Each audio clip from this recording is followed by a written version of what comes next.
you all for taking the time to join me this afternoon. This is the first time I've ever facilitated a webinar, and it's been an interesting challenge comprising all of the information that I want to share. Normally, as an art teacher, I'm used to sharing knowledge and having a large component of that knowledge sharing as being an activity that we do. So I hope that you'll find that it's still just as interesting just listening and seeing the presentation that I've put together today. And I would ask that if you have any questions, if you can put them in the chat and I'll answer them at the end. So what I'm aiming for in this session is that no matter whether you're teaching primary or secondary students, whether you're art trained or not, that you come away from this session inspired to try out some different ideas and approaches in your lessons. So you might apply some of these ideas to art lessons, but you can also apply them perhaps in other areas of the curriculum, depending on your experience. You might find that some of the strategies are things that you're already doing to some extent. But if we take time to think about them and why we do them, it can help you to plan intentionally for them and then to further sort of develop those skills in our students. So what I'm not going to do is focus on any hands-on demonstrations within this webinar, because I don't really have access to it, or to any specific project theme, lesson by lesson ideas. So instead, I'm going to focus on metacognition as a pedagogical approach to teaching art. But first, I'd like to just introduce myself. As Margaret said, I'm Amy and I'm the head of primary art at Nord Anglia International School in Hong Kong. In my 17 years experience between teaching in schools, I've spent time managing the education program in 2 arts organisations in Melbourne. And I want to sort of mention what that was like, because it sort of relates to what I'm doing today. Because the experience of working closely with curators and artists has had an influence on the approaches that I'm taking in my art curriculum. And it really was, especially to begin with, when I first entered that different environment, it was a really vast contrast to how I was going to begin teaching in a gallery setting rather than in a school setting. The very first exhibition that I worked on at the Australian Centre for Contemporary Art, it was a renowned conceptual artist named Joseph Kosuth, and he turned the largest gallery in the space, which was the size of an airport hangar, into a completely pitch black room with nothing in it apart from a little bit of fluorescent writing along the edges. And when I spoke to the artistic director, she told me that the exhibition was actually kind of conceptually about nothing. And then she told me that it was my job to write an education kit for teachers and develop a program for visiting primary and secondary students that had booked in to see the show. So I was pretty overwhelmed with how I was going to do that, what I was going to talk about if the exhibition was about nothing. And so I went into a little bit of a sort of spiral of what that was actually going to look like. But eventually I kind of made my way out of that by drawing on my experience in the primary classroom in London, because I'd done CPD training with philosophy for children. And so I thought that the way that I was going to approach teaching about this exhibition was by looking at or using a community of inquiry, which is what the photograph in the picture right now is me doing. It's a community of inquiry. And by using thinking routines and getting the students to ask the questions, to be the ones thinking and wondering, would be the way that we could approach the exhibition and what those themes were. And in fact, it worked out really well. The students loved it. They loved wondering. They loved kind of coming up with their own questions and thoughts about the exhibition. And the teachers found it really useful too. And it became the basis of how I began to structure all of my education programming and writing around the art in the exhibitions throughout my time in gallery education. And now that I'm back in a classroom, I love working in a hands-on capacity and working with students and building that rapport and watching their progress. But I'm still really interested in the way that we are teaching those thinking skills that underpin what it means to make art as an artist, and also to get students to question the reason that we make art. Why do we make art? So that's really the direction that I want to take today's webinar in. Now, I have a video here, but I'll just check it one more time. But I think, Margaret, you guys won't be able to hear the sound. No sound. Yes. So, Margaret, if I could just get you to share that video for a moment for me. Yes. That's great.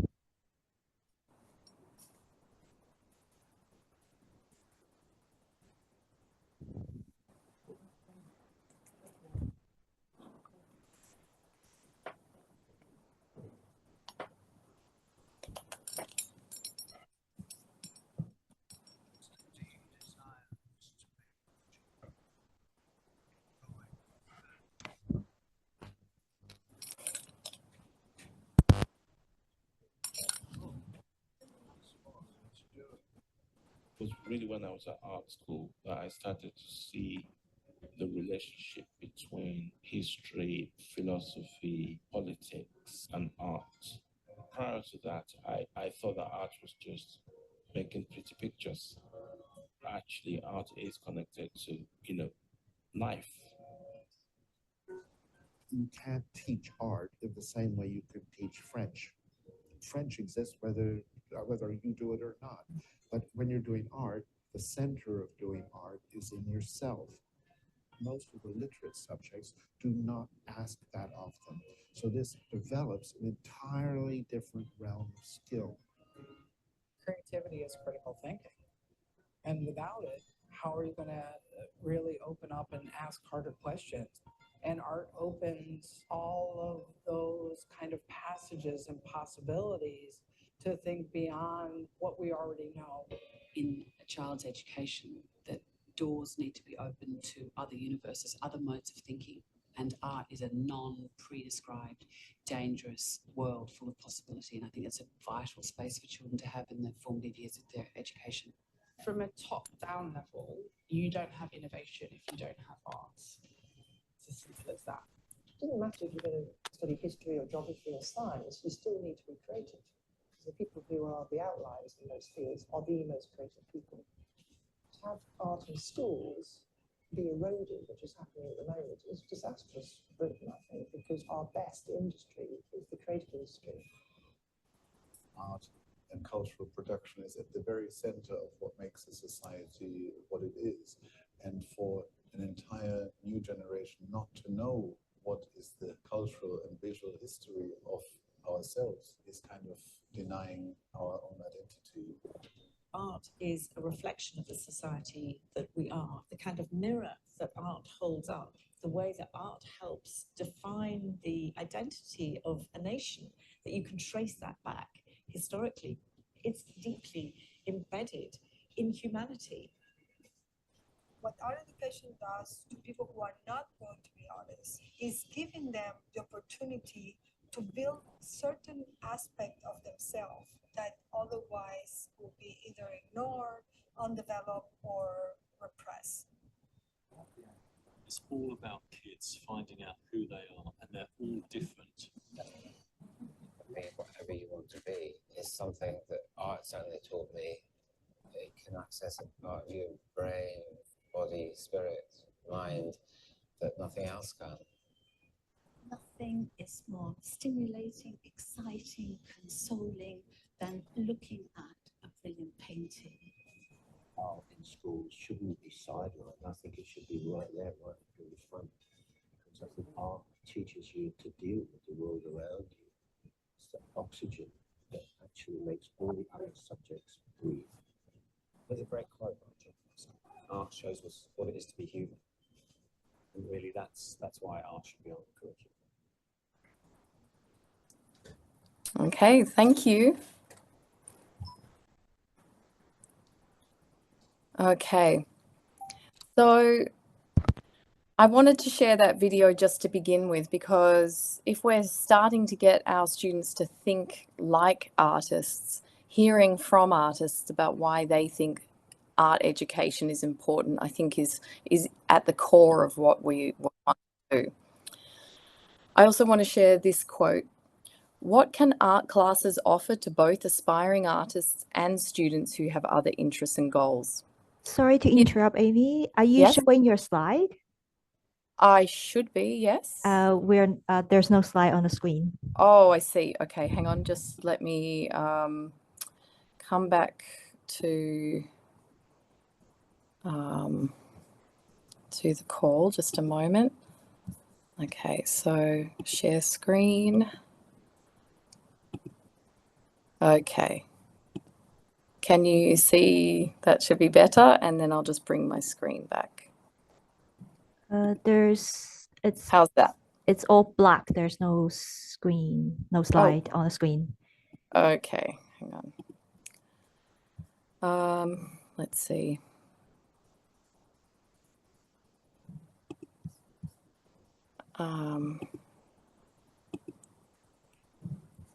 Okay. Okay, so you can see me. I'm just trying to.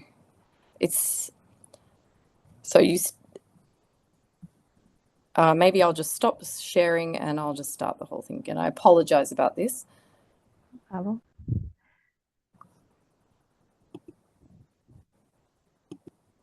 Okay, how about now?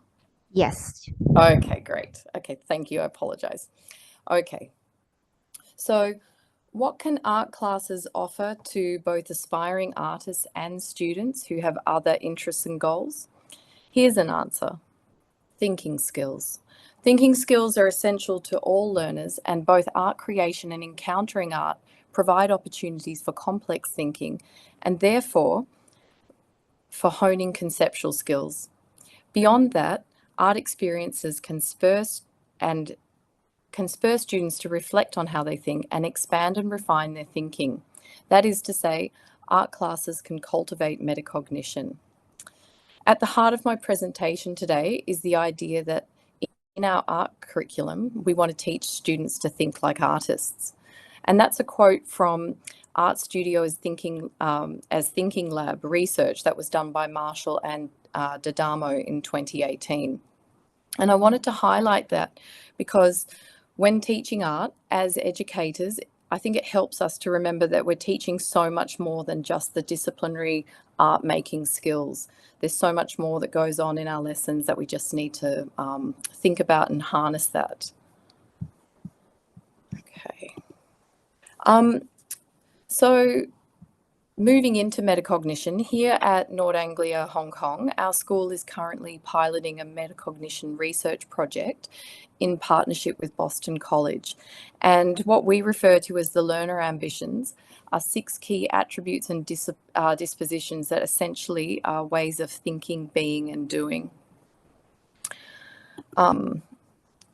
So over the next few years, our school, along with 26 others in our organisation, will capture the impact on students' learning by explicitly teaching these skills.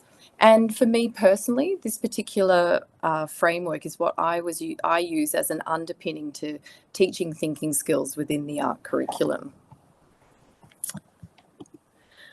However, before the learner ambitions were introduced into my organisation, I'd been using Harvard Project Zero's studio thinking in a similar way.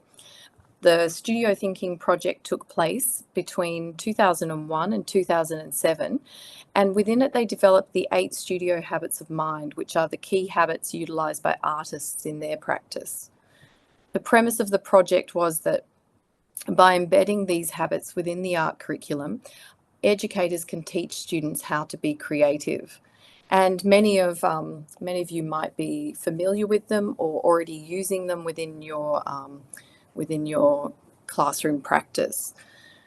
The circular diagram indicates that the habits are non-hierarchical and that there's overlap between them. And this is similar to the NAE metacognition framework. In whatever we're teaching, there's going to be various attributes and skills and habits that are being taught simultaneously.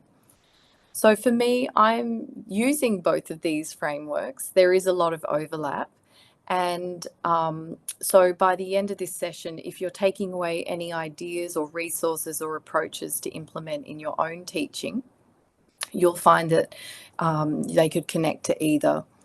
But through my experience working with artists and through researching artists' ideas and practice, I could give so many countless examples of the ways in which artists are constantly using the skills in both these diagrams. And actually, in many cases, they're using them and expressing them as the actual ideas in their work. So now I want to move on to the how. And the first thing I want to share with you is a display that I have in my room. I can't take credit for these characters apart from one that I drew to add into it. But these characters are designed by another primary art teacher, Ron Gresham, who's at Hong Kong Academy, to represent, he made them to represent the 8 studio habits of mind, which he embeds in his curriculum. I attended Ron's amazing workshop at Arway 2023, and it was so useful for me to see some of the ways in which he uses studio thinking in his primary classroom. But I wanted to specifically adapt them for the NAE learner ambition. So I've selected some of those characters and reapplied them. But this display, it sits, and the characters, they sit underneath my whiteboard, and I refer to them constantly within lessons, whether I'm highlighting behaviours or skills that I'm seeing in our pupils, or if I'm directing students to what I want them to do within the lesson. And because it's a visual subject, because I'm teaching primary, it's really effective to convey those attributes with a picture. And just yesterday I was teaching a year 2 lesson, and we were drawing Chinese zodiac snakes, and this little boy, he said to me, "Oh, I can't do it." And he pushed through the activity. He got there in the end. He had a lovely drawing. But he went up to the display and he pointed to the brave warrior and he said, "That's me." So it's really nice to see the way that the children begin to interact with the display as well. And now I'm going to move on to look at specifically how I use the learner ambitions within my art lessons, so that you can see what it might look like and what the benefits might be. In our primary department, we start every school year with a whole school theme-based art project. So from year 1 to year 6, they're all working within that same theme. And in the past, we've done projects on individual artists like Yayoi Kusama. We've done art movements like pop art. We had a really fun one that was just about maps. But after COVID, when children were coming back into school, I decided that it would be really important to focus on opportunities for collaboration. And so we decided to look at the variety of ways in which artists collaborate and to create projects that reflect those ways.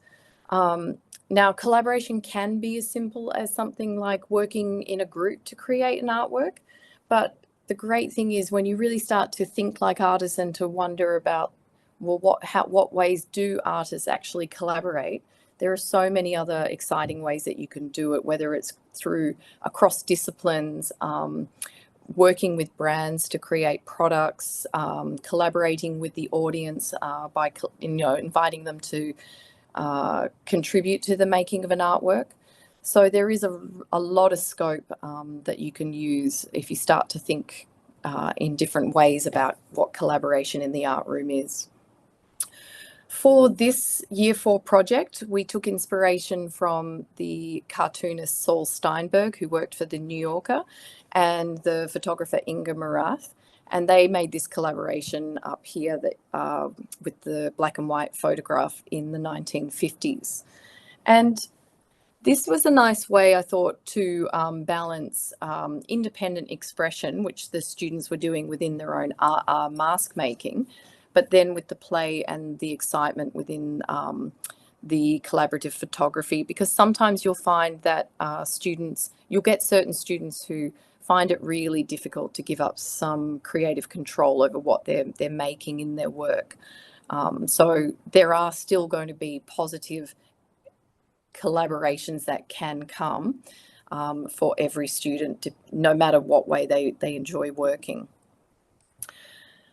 Sometimes as well with collaborative projects, it can be really nice to have a looser and more abstract result. This particular Year 3 collaborative project was connected to a light and shadow unit that they were doing in science, but as an art experience, it actually ended up becoming more about team building and working. They had to capture shadows in their drawings. So they really did need the 3 sets of hands to make it happen. And then beyond that, with the rest of the work, they were navigating space that they had to share within that page. So it was about, in that sense, making space for each other in an artwork. So if you start to think about, different ways of collaborating, rather than just say partner work or that sort of thing, you can come up with some really interesting ways to work. Similar to in the 8 Studio Habits of Mind, the Engage and Persist strand, the NAE metacognition framework has committed and it is a huge part of artistic practice. And for me, it's something that I'm continually talking about day to day in lessons. So as I'm speaking here, I'm going to play part of a video artwork, but Margaret, don't worry, this one doesn't need any sound. In fact, it's probably better if it doesn't. So I'll just have that. I will just make sure the sound is off just in case, but I'm going to have this playing in the background as I speak. So what we want to do is we want to encourage students, or all students, to embrace and persist with the learning process. No matter what subject, but also regardless of your initial abilities and what you can do at the beginning of a project. And thinking about that in terms of the environment that we create, what we want to do is value that effort and that resilience. And in doing that, we can help students to develop their sense of ownership over their artistic journey, and I think I will probably end up coming back to this a lot, but to be thinking about their art education as an artistic journey. So we can do that by providing support and resources that are tailored to individual needs. And as educators, we know about differentiation and things like that. But we're also really using language and classroom talk to celebrate small victories that individual students are experiencing, and also, like, as a huge thing, growth mindset. It's all about that. You can't do something, or you're finding it hard now, but what is going to happen next? What's the yet that comes beyond? Embracing failure is another critical aspect of commitment in art education. And I love the quote by the playwright Samuel Beckett, which he wrote in Waiting for Godot, which is fail better. So that acknowledgement that failure is an integral part of the creative process, it allows students to take risks without any fear of repercussions. And when students are able to make mistakes, but also understand like how and why, and having that reflective process, that's when they become more willing to take risks. Now, meanwhile, this video that I have playing in the background is a seminal artwork by a Belgian artist called Francis Elise. And you'll see with the subtitle of the artwork, it's "Sometimes Making Something Leads to Nothing." So that's something to think about, is in terms of the process or the journey doesn't necessarily have to lead to a perfect outcome for our students. It can just be about the journey that they go on in the making. However, when possible, we do want our students to be rewarded for their commitment and their persistence by having an artwork with a fantastic outcome. And so here I wanted to highlight a project that our year fives do, because it requires a huge amount of persistence from them. So this is linked to their humanities topic on sustainability, and the students had to bring in old pieces of clothing that they were going to upcycle into Mini Monster plush toys. They start the whole process by designing their toys, but crucially, they have to learn to sew. And for some of them, it's something that they've never done before. And so we have students who are starting from complete beginners and then to some who have a lot of experience. But from beginning to end, the project takes about 12 weeks, and it's by far the longest thing we do in any primary art curriculum. In fact, it's such a long project that at the beginning of this year, I decided that I wanted to completely remove it from the curriculum. But interestingly, at the beginning of the year, our year 6 students had filled in their artist identity sheet, which I'll show you later on. And they had talked about how much they enjoyed. It was overwhelming how many of the year 6s talked about how much they enjoyed this project in year 5. So using that pupil voice and having that opportunity to hear what they actually want, that was influential in planning the curriculum, and that's really important on one note. But also it showed that if you have the right sort of project that does engage and motivate your students, even if it is something that's hard, they will be able to persist with it because they're motivated for that outcome. Curiosity is one of the keys to student engagement, and the fun thing about art is that there are so many questions to ask. Because artists are drawing on inspiration from literally anything and everything, no matter what subject you're teaching, you can use an artwork as a starting point, or to jump off for any theme or to ask any questions that you really want.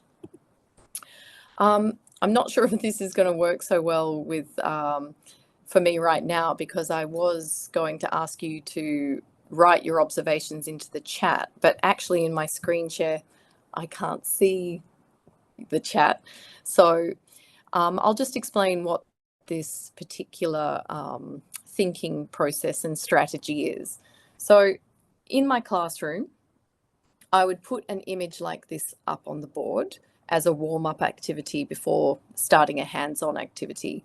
And I'd ask students to take some time to look at the image, and then I would move around the room and ask them to state what they see.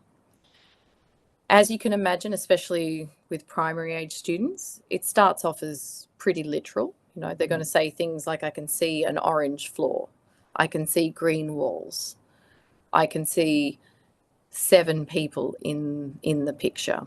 And so you get statements of what is actually in the picture. But what happens over time is, after all the students have started to say something about the work, you start to ask, well, what more can you see? What more do you notice? So this is a process of slowing down and really looking. And it comes from training that I did in visual thinking strategies. And simply kind of put, in a world of overstimulation, we're constantly getting a barrage of imagery. We're constantly scanning information and looking over things really, really quickly. If we're thinking about curiosity, if we're thinking about wonder, how do we stop, or how do we train our students to stop and look really closely at what they're seeing? So in a VTS session, we're trying to get students to focus on engaging with an artwork and having a discussion that's encouraging them to look closely, to then articulate their thoughts, and also, similarly to the Philosophy for Children program, to really listen to diverse perspectives and to have that community of inquiry. So what I do as well to add that scaffolding to the discussion is I keep this sheet on the table as well. So it's got the see, think, wonder. What's going on in this image? What do you see that makes you say that? What more can you find? And I use the sentence starters because those are the stems that really support students in being able to have that discussion, to be able to move back and forth between disagreeing or agreeing with each other, to build on each other's wondering. And it's fantastic the sorts of things that they come up with after they've been looking for a while. With the image that I showed you, which was a painting by Edvard Munch, after a while, students will start to talk about when they think the work was made, just based on the clothing and things like that, that they wouldn't have originally, from just looking over something really briefly, started to notice. We also use hook questions in all areas of the curriculum at school, really, but in art, it can be a really effective way to start students thinking about the messaging that they're going to be conveying within their artwork if you start them with a question. And here in this Year 6 hybrid drawing project that we do, we start with a hook question about the similarities and differences between animals and humans, and then we look at ways in which certain human characteristics can be symbolized in particular animals. So that way, the students start to think about which animal they want to represent themselves as they draw. There's two applications of critical thinking in art that I want to discuss today. And the first is the ways in which we can provide opportunities for our students to observe, analyze, and reflect on artworks in meaningful ways. If we want our students to understand how to generate their own artistic self-expression, then they need time to routinely engage with artworks. Harvard's Project Zero also had an initiative called the Artful Thinking Project, and it's something that I use a lot as well. They developed this thinking palette framework, and the palette emphasizes various thinking routines, and on the website, it's really great. They provide a whole toolbox of resources that you can use. I used some of the thinking routines to create a learning resource when we went on a school trip to M+ last year. So these are just a couple of pages from my book. But taking students out of the classroom, I know coming from a museum background, obviously that is something that I value, but I really, really can't say enough how much getting out and looking at artworks in museums or galleries, it really is a useful way for children to start to think about how artists represent their ideas. And, you know, it's just such a vast world out there of what those ideas can look like. It is really exciting. But when you're there, rather than just standing and looking at the artwork, if you can give it some structure and direction, which is what the thinking routines are really useful for, they're going to get so much more out of it. So I had them filling in these little areas of the booklet so that they could spend longer with artworks that they chose, that they found engaging. The other aspect of critical thinking in art that I want to focus on is how we teach our students to understand and identify their own areas for improvement and development. I talk about with my colleague a lot how in primary art we end up with like little trains of children following us around the room asking for what they need to do next, especially in Year 1 and Year 2. But ways that we can help our students to be able to figure out for themselves what they need to do to improve by looking at their own work. So of course that's self-assessment, but what we really want them to do is level up. And so to provide them with clear steps to success that promote independence, and they can recognize what they need to do. to the side here in this Year 4 rainforest pattern example that I have, on the board, this was up on the board, the students have their work in front of them. They need to assess where they are in that in the levels of 1, 2, 3, and 4. And then they can identify exactly what the next stage looks like. And as a visual subject, they can just look, they can see, oh, I see, I just need to add density to the pattern. I just need to add some further detail to the pattern. And they can find that difference and progress. Visual rubrics are another way to support reflective practice, because you're giving them a tangible guide that's helping them to evaluate their own work critically and to kind of be able to judge against that success criteria. And compassion, of course, is it's so expansive, and you know, we could talk about the ways in which we're teaching pupils to show compassion and empathy in wider contexts. Of course, you know, a lot of art will address issues around social justice and empathy and things like that. But I wanted to just briefly focus on how I teach and use compassion in the art room to create a supportive learning environment. So not all students, especially if we're not teaching in upper secondary with elective subjects, not all students are coming to an art lesson feeling confident in their art making ability. And by late primary, it just becomes more and more common to have students that may have decided that they're not good at art.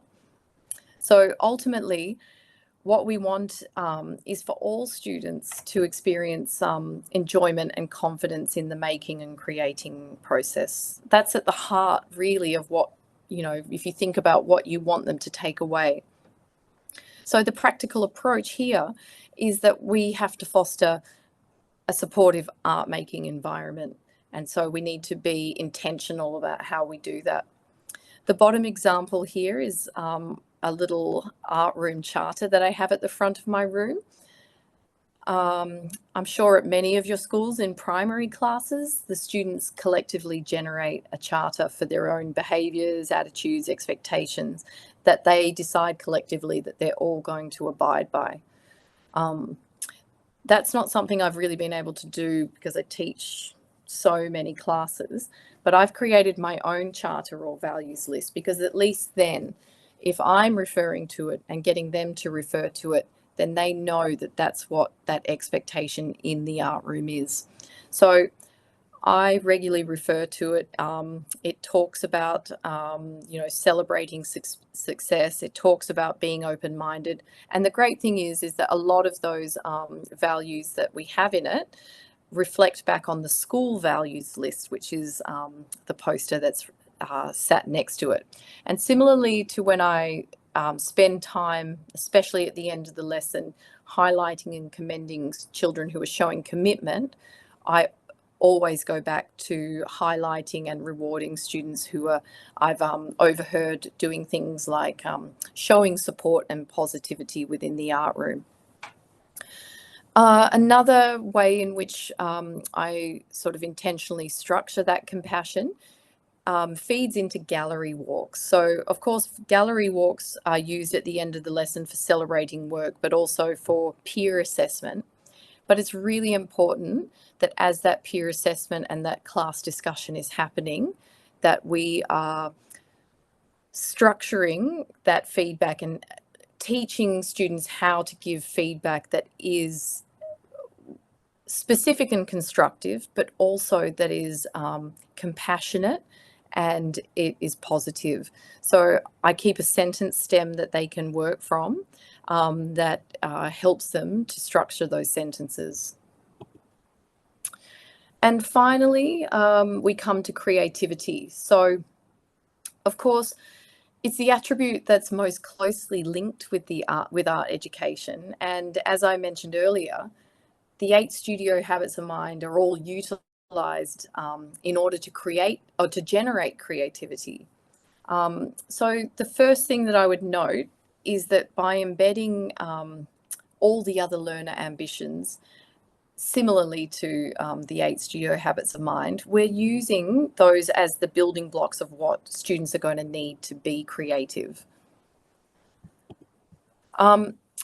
Now, there's also some strong misconceptions around the idea that, I mean, you might hear this a lot, simply by doing an activity in an art lesson, you're being creative, or that, you know, if a student draws something or replicates something, that they're being creative. But if we're really thinking carefully about the lessons that we plan and the outcomes that we want, then that's when we really have to start thinking about how we're teaching creativity. But there's also the practical elements of what we're doing, in terms of we need to strike a balance with teaching specific art making skills. And then around that, we need to carve out the time for students to choose and to be in control of that creativity and that creation process. But it's the same as any other subject like English or music. We're teaching them structured techniques to provide them with the important foundational knowledge, and then we allow the opportunity for self-directed exploration, which is fostering innovation and personal expression. So obviously, as students move through their schooling into later secondary art and exam classes, they're more wholly developing their own concepts and ideas. But in primary and middle years, we can structure creativity in a few different ways. We can be really thoughtful about the ways in which we're choosing or how we're using choice in the projects that we develop. So we can champion and make time for play. That's an important thing that we need to do. And that follows the early learning framework. Until recently, I was teaching from reception age, and I do wonder if, aside from the developmental stage, the reason that young children are so very much more often comfortable in their ability to be an artist is because of the play-based nature of their learning.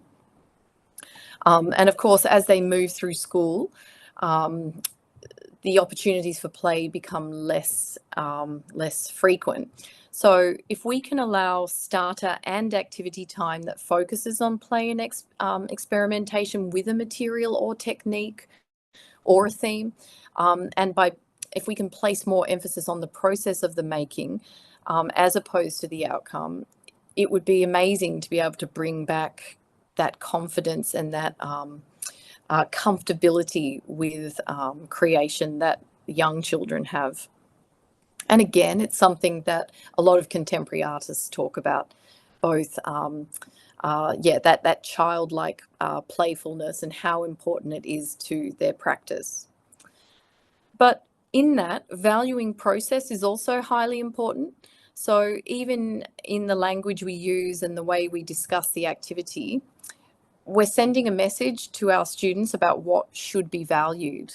So again, I think this is probably a theme that's coming up through everything I say, but the way that we talk and implicitly what comes through in our values will be of influence to the way that they're thinking about what they're doing. So if we're giving our students a message about the outcome as the most important aspect of what they're doing, then that's what they will value. Whereas if we draw their attention to what they're doing, how it's going, and encouraging them to reflect afterwards and evaluate what that experience of the making was like, and evaluate their learning and that discovery, then we're shifting that message that it's just about a perfect outcome.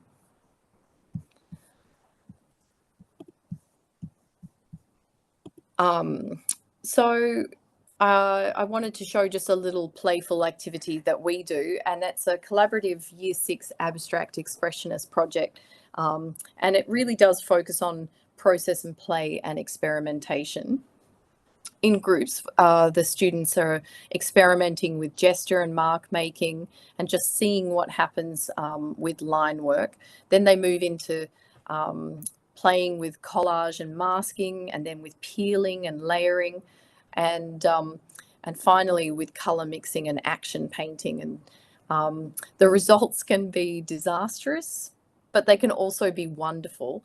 And again, when evaluating how they worked, I've had so many students tell me that they love experimenting and it's been their favorite project that they've done. And so the last thing to finish with is this resource that I also adapted from Ron Gresham and his, obviously to me, very influential Our Way workshop last year. So at the beginning of the year, we gave them this sheet. We gave our year 4, 5 and 6 students this sheet. And for me, it serves a variety of purposes. So first of all, it centres the learner ambitions in our students' art learning from the beginning of the year. We're asking them immediately as they enter the art room in that first lesson to think about those different metacognitive skills that they are using across their all curriculum, but it's getting them to think about it in an art context from the beginning of the year. Secondly, it allows them to tell me something about themselves as an artist and to get to know them. And that's a wonderful thing as well, because it starts to build that rapport. It starts to help me understand who they are and what they're interested in. And in doing that, it provides pupil voice, which is such an important element of how we're thinking about our planning, and that input that it gives, or it potentially can give into planning and curriculum development, is really valuable. As I mentioned at the beginning with our Mini Monster project, I would have gotten rid of it if it hadn't have been for this sheet and the way that the students were able to tell me that they felt like they really were proud of themselves for that commitment that they showed in their work.